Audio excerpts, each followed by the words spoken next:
jaarsi jiru anaan najjeesin.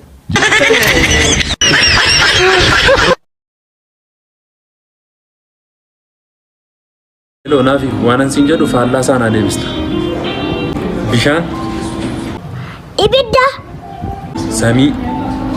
Lafa. Qaxalee taateetta mucaa cimaa. Mucaa lafa.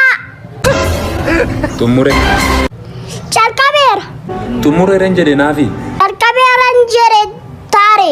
Cufi bilbila sare. Baneema adurre.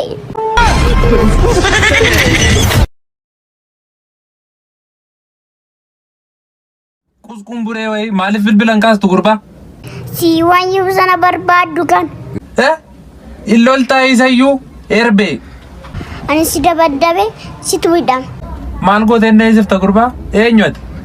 Akaakaan koo daanyaa mana murtiiti.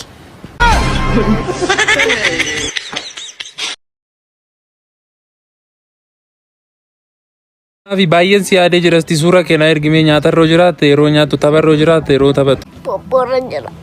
Maal si ergu? I got broads in Atlanta. She took the beam.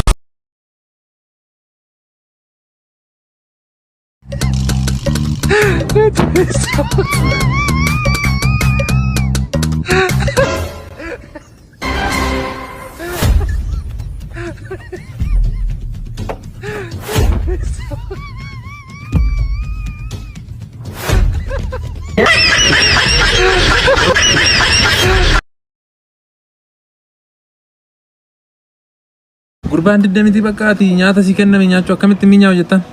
Maal isheen kana nyaata jettee natti kenniti? Maal si wayyashiisa kamtu sitti minyaa?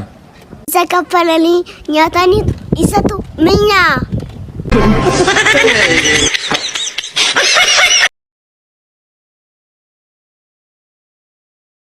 Seenem. Maalinni? Intala shukee. Kaleessa haasolte. Inni dhuftee? Maal hojjechaa ooltarree gurbaa? Omaayyuun goonee jiisaa oole. Yee gurbaa. Ooyyee koo. Maqaa keenyu naan jetteeyyuu. Mollaa dhaqa. Qubee caarratti dabali.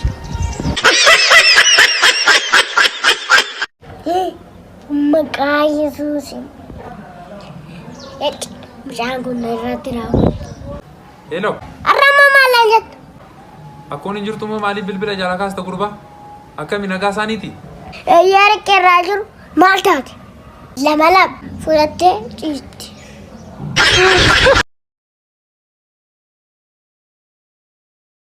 Guddaayi wantoota dubbisuu si barbaachisan hunda saayyuu si barsiiseera har'a dubbisatti seena.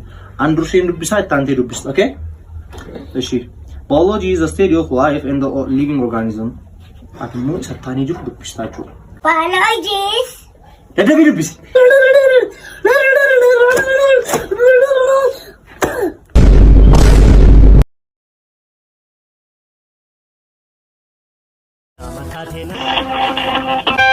Kooftaa macha mucaan kun irratti daawwan. Hello.